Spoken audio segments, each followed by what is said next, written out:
네. 한 주간 동안 어떻게 3일 동안 평안하셨을까요? 네. 오늘도 사모하는 마음으로 이곳에 오신 여러분들을 주의 이름으로 사랑하고 축복합니다.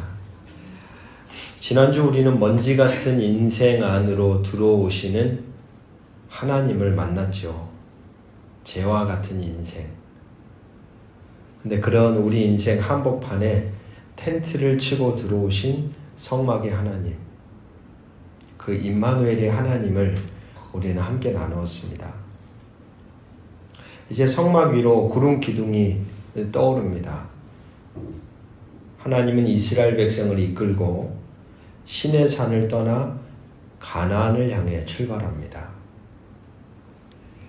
그런데 약속의 땅으로 가는 길에 펼쳐졌던 풍경은 어떠했을까요?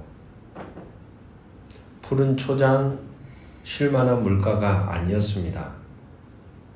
정말 끝도 없이 펼쳐져 있는 황량한 광야였다는 사실입니다. 광야. 히브리어로 광야를 미드바르라는 단어로 묘사합니다. 흥미롭게도 이 단어에 다바르라는 이 단어의 어근에서 파생된 단어인데, 이 다바르라는 단어는 말씀이라는 뜻을 가지고 있습니다. 즉 광야라는 이 장소 자체가 하나님의 말씀이 들리는 곳이다 라는 어떤 의미를 내포하고 있다고 생각해 볼 수 있다는 것이죠. 도시의 소음, 우리 일상의 분주함, 그리고 먹고 사는 문제로 참 바쁘게 달려가는 많은 사람들의 인생 속에 그 분주함이 사라진 자리를 상징적으로 의미하는 단어가 바로 이 미드바르, 광야가 아닐까 하는 생각을 해봅니다. 그 적막한 광야에서야 비로소 하나님의 세미한 음성이 들리기 시작한다는 거죠. 하나님은 당신의 백성을 훈련시키기 위해 일부러 바로 광야로 이끕니다. 광야라는 곳은 어떤 곳일까요? 부족함의 장소입니다. 결핍의 장소. 풍족하거나 넉넉하거나 좋은 곳은 아니죠. 늘 부족하고 불만족스럽고 거기에서 어떤 소망도 가지기 어려운 참 절망의 장소입니다. 그런데 그 백성을 바로 그 광야로 이끄셨다는 사실입니다. 오늘 우리는 인생의 광야가 단순한 고생길이라는 의미가 아니라 바로 그곳이 하나님이 당신의 백성들을 만들어 가시는 하나의 믿음의 학교라는 사실에 대해 함께 나누고 싶습니다. 첫 번째입니다. 깊은 바닷속에서 작업하던 잠수부가 물 위로 올라올 때 반드시 하는 일이 있습니다. 혹시 아실까요? 마음이 급하다고 그냥 단숨에 수면 위로 딱 솟구치면 어떤 일이 발생할까요? 수압 차이로 인해 혈액 속에 기포가 생겨 목숨을 잃는 잠수병에 걸립니다. 그것을 막기 위해서는 반드시 중간에 멈춰서 수압을 몸에 적응시키는 감압의 시간을 거쳐야 한다는 사실이죠. 가만히 이스라엘 백성을 광야로 인도하신 하나님을 떠올려 봅니다. 하나님은 왜 이스라엘 백성을 곧바로 젖과 꿀이 흐르는 가나안으로 데려가지 않으셨을까요?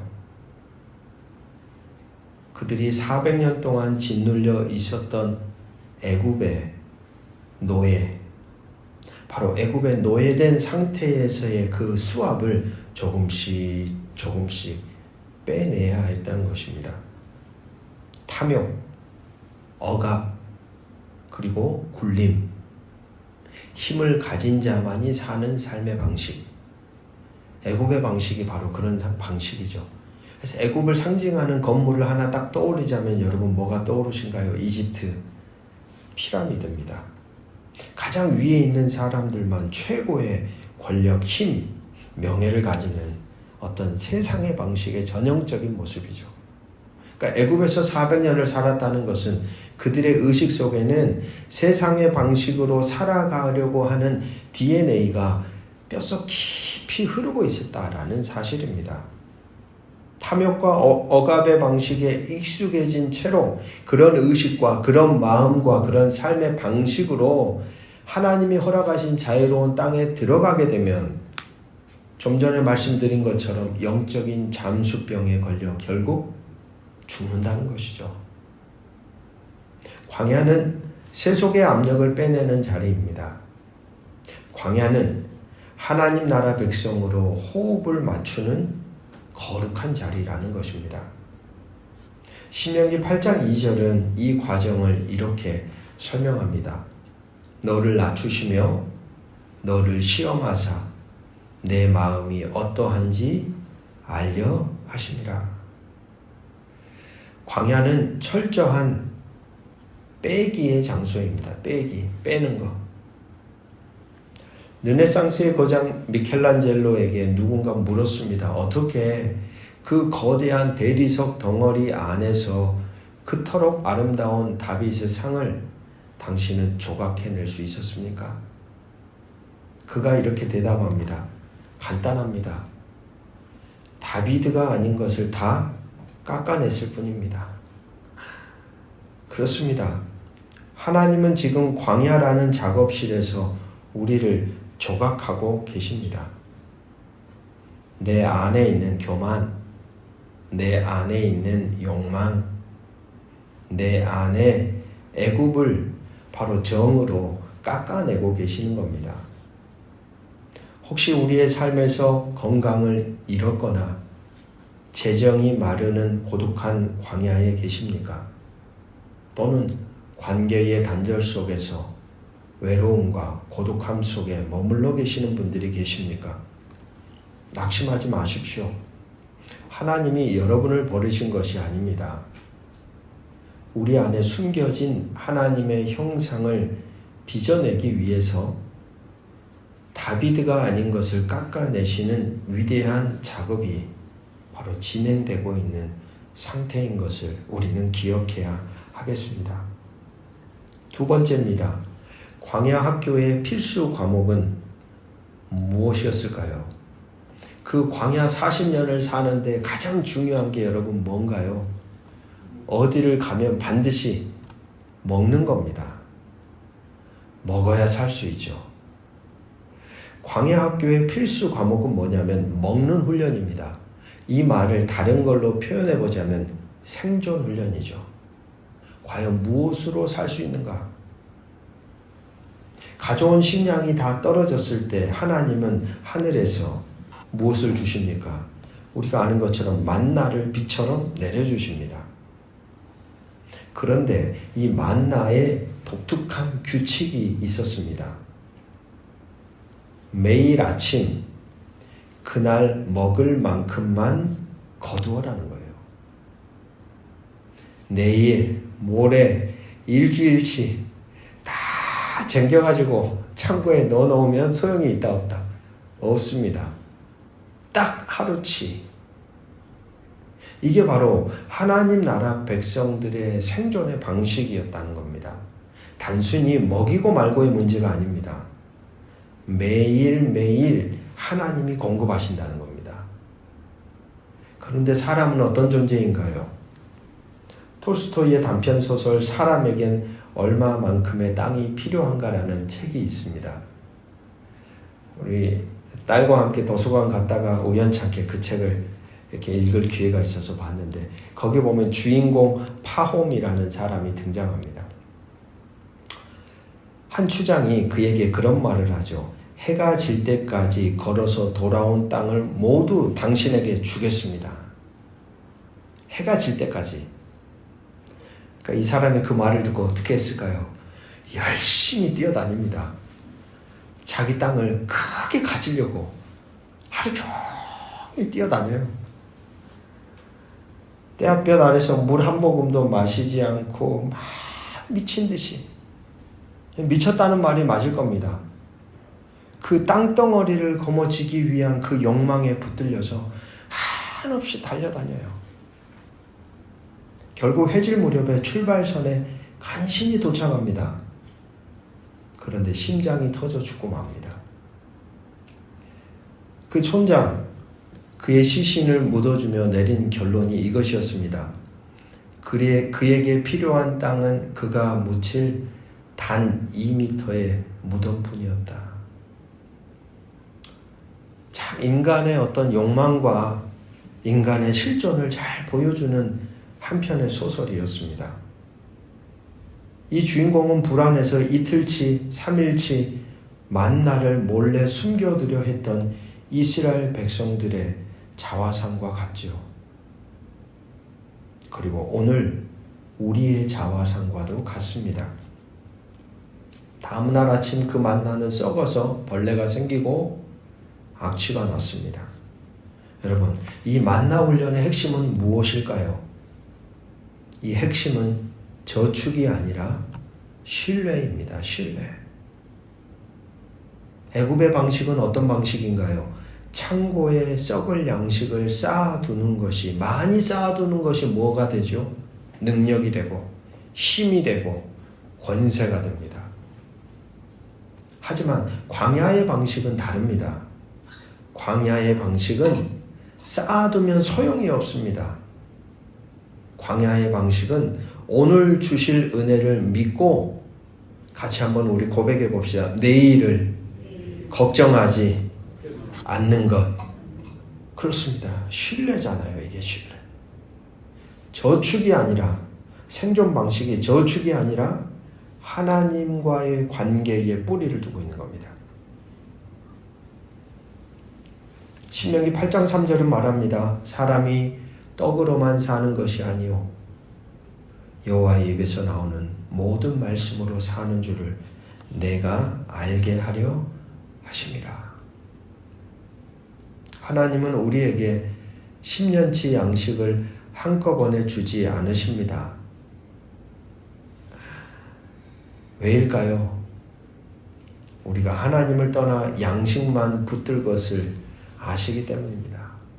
그럴 것 같습니다. 사실 우리 안에 든든하게 믿을 만한 구석들이 많이 생기면 생길수록 삶이 하나님을 더 향하게 되는 게 아니라 하나님을 향해 고개를 돌립니다.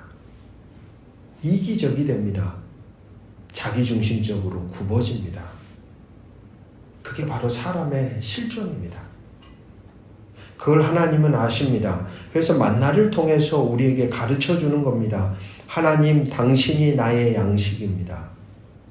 하나님, 당신이 나의 생명입니다. 하나님, 당신이 나를 책임지십니다. 이 고백이 터져 나올 때까지 광야의 훈련은 계속됩니다. 세 번째입니다. 광야 길에는 지도가 없습니다. 오직 성막 위에 떠오르는 구름 기둥만이 오늘날로 비교하자면 내비게이션이죠. 구름 기둥이 뜨면 그때부터 이제 짐 꾸리고 천막 철수하고 성막 철수하고 막 이고 이제 출발 그러는 거죠. 민수기 9장을 보면 이스라엘은 철저하게 구름을 따라 움직입니다. 구름이 떠오르면 짐을 싸고 구름이 머무르면 그곳이 어디든 짐을 풀었습니다. 중요한 것은 때로는 한 달, 때로는 1년을 머물러도 불평할 수가 없었다는 사실입니다. 매일매일 어디로 가는 게 아니었습니다. 구름이 움직이면 가는 거고 계속 있으면 그냥 멈춰 있는 겁니다. 여러분, 이것은 무엇을, 어떤 부분들을 훈련해 가는 모습일까요? 철저한 주권 이양입니다. 주도권을 누가 갖고 있는가? 인생의 주도권을. 내 인생의 방향을 누가 움직이는가에 대한 훈련입니다. 영성신학자 헨리 나우엔이 공중 근해에 대한 이야기를 써놓은 책의 이야기가 있습니다. 그러니까 서커스 공연단들이 와가지고 마지막 하이라이트가 항상 보면 마지막에 저희 어렸을 때도 있었던 것 같습니다. 공중에서 그네가 이렇게 왔다 갔다 떨어질 것 같은. 근데 거기에 두 역할을 하는 사람이 등장하죠. 공중에서 날아가는 사람. 그리고 저 위에서 계속 매달려가지고 뭐 하는 사람이 있습니까? 잡아주는 사람이 있습니다. 거꾸로 매달려가지고. 이 두 사람 사이에 철저한 규칙이 하나 있다는 사실입니다. 어떤 규칙일까요? 날아가는 사람은 그 매달려 있는 사람의 손을 잡으려고 하면 안 된다는 겁니다. 참 이상하지 않습니까? 살려면 뭐 해야 되는데 날아갔는데 안 잡으면 죽으니까 잡아야 되는데 그 원칙이 뭐냐면 날아가는 사람은 절대 잡으면 안 됩니다. 그냥 무조건 쫙 날아가기만 하면 됩니다. 그저 자기가 쥐고 있던 그네를 놓고 팔을 뻗은 채 기다려야 한다는 겁니다. 그러면 어떤 일이 일어납니까? 잡아주는 사람이 정확한 타이밍에 그의 손을 낚아채 살려낸다는 겁니다. 나우엔이 이 장면에 대한 이야기를 통찰로 글을 써놓은 것이 있습니다. 그게 우리의 신앙의 흔적과 비슷하지 않나. 우리는 자꾸 우리의 힘으로 우리의 때에 맞춰 우리의 앞길을 잡으려고 합니다. 그게 최선이라고 생각하죠. 그러면서 이렇게 하나님께 항변하기도 합니다. 왜 여기서 주님 멈춥니까? 주님, 왜 여기서 더 가지 않습니까? 주님, 왜 여기에서 길을 더 열어주지 않으신가요?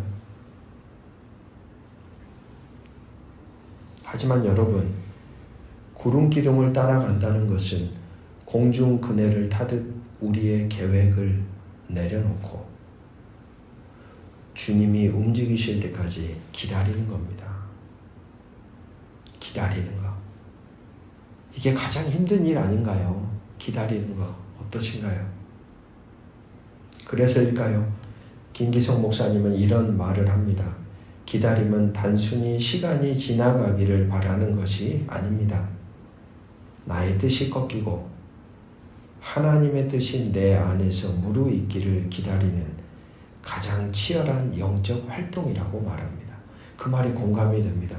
가장 치열한 영적 활동이에요. 뭔가 하는 게 가장 좋은데 하지 않고 하나님을 신뢰하며 이렇게 기다리는 게 진짜 치열한 거예요. 마음 안에 얼마나 많은 생각들이 오고 갑니까? 그렇습니다. 광야라는 곳은 우리의 마음대로 살던 자가 이제는 주님 뜻대로 사는 자로 바뀌는 가장 위대한 주권의 교체 장소입니다. 어쩌면 저도 여러분들도 그 광야의 길을 지금 걷고 있습니다. 그 주권의 교체, 우리는 어디에 서 있을까요? 말씀을 맺습니다. 광야는 영원한 집이 아닙니다. 지나가는 과정이죠. 하나님은 우리를 광야에서 죽이려고 데려오신 것이 아닙니다. 마침내 내게 복을 주려 하심이라. 이것이 바로 그분의 목적입니다. 광야에서만 들을 수 있는 말씀이 있습니다. 풍요로운 애굽에서는 결코 배울 수 없는 절대적인 신뢰, 겸손을 배우는 곳, 바로 그곳이 광야입니다. 교우 여러분, 지금 길이 보이지 않아 막막하신가요? 만나가 없으면 당장 굶어 죽을 것 같은 결핍 속에 힘들어하고 계십니까? 두려워하지 마십시오. 여러분의 발이 부르트지 않도록, 여러분의 옷이 헤어지지 않도록 하나님이 여러분들을 업고 가실 겁니다. 하늘에서 떨어지는 매일의 은혜를 먹으십시오. 매일매일 먹이시고 입히시고 반드시 주시는 그 은혜의 만나를 매일매일 먹으십시오. 그래서 그 양식을 먹음으로 우리의 믿음의 이 학교를 잘 지나 마침내 하나님이 우리에게 약속하시는 그 땅에 우뚝 서는 저와 여러분의 인생으로 변화되어져 가는 여정이기를 주의 이름으로 축복합니다. 말씀 생각하시며 함께 기도하는 시간 갖겠습니다. 화려했던 애굽의 불빛은 사라지고 끝없이 펼쳐진 회색빛 모래 언덕 위에서 우리도 역시 길을 잃은 아이처럼 이스라엘처럼 서 있습니다. 물은 마르고 양식은 떨어지고 낮에는 뜨거운 태양이 밤에는 차가운 냉기가 우리의 뼛속까지 파고듭니다. 그러나 주님, 우리가 죽겠다고 아우성치는 그곳이 실은 주의 음성이 가장 크게 들리는 미드바르였습니다. 가진 것이 없기에 두 손을 들 수밖에 없었고 갈 곳이 없기에 하늘만 바라볼 수밖에 없었던 그 처절한 결핍의 시간이 우리 안에 지우고 싶어도 지워지지 않았던 죄의 근성, 노예의 근성을 빼내고 진짜 하나님의 자녀로 빚어내는 조각칠이었습니다. 탐욕을 멈추고 매일 아침 내리는 만나로 자족함을 배우게 하옵소서. 쥐고 있던 고집을 놓고 우리를 살리시는 주님의 손길을 기다리게 하옵소서. 구름 기둥이 인도하는 대로 앞서가지도 뒤처지지도 않으며 주님과 발맞추어 걷는 법을 익혀가게 하옵소서. 이 거친 광야, 우리를 죽이는 무덤이 아니라 약속의 땅으로 가는 가장 안전한 지름길임을 믿습니다. 광야의 식탁을 준비하시는 선한 목자 되시는 예수 그리스도의 이름으로 간절히 기도드립니다. 아멘.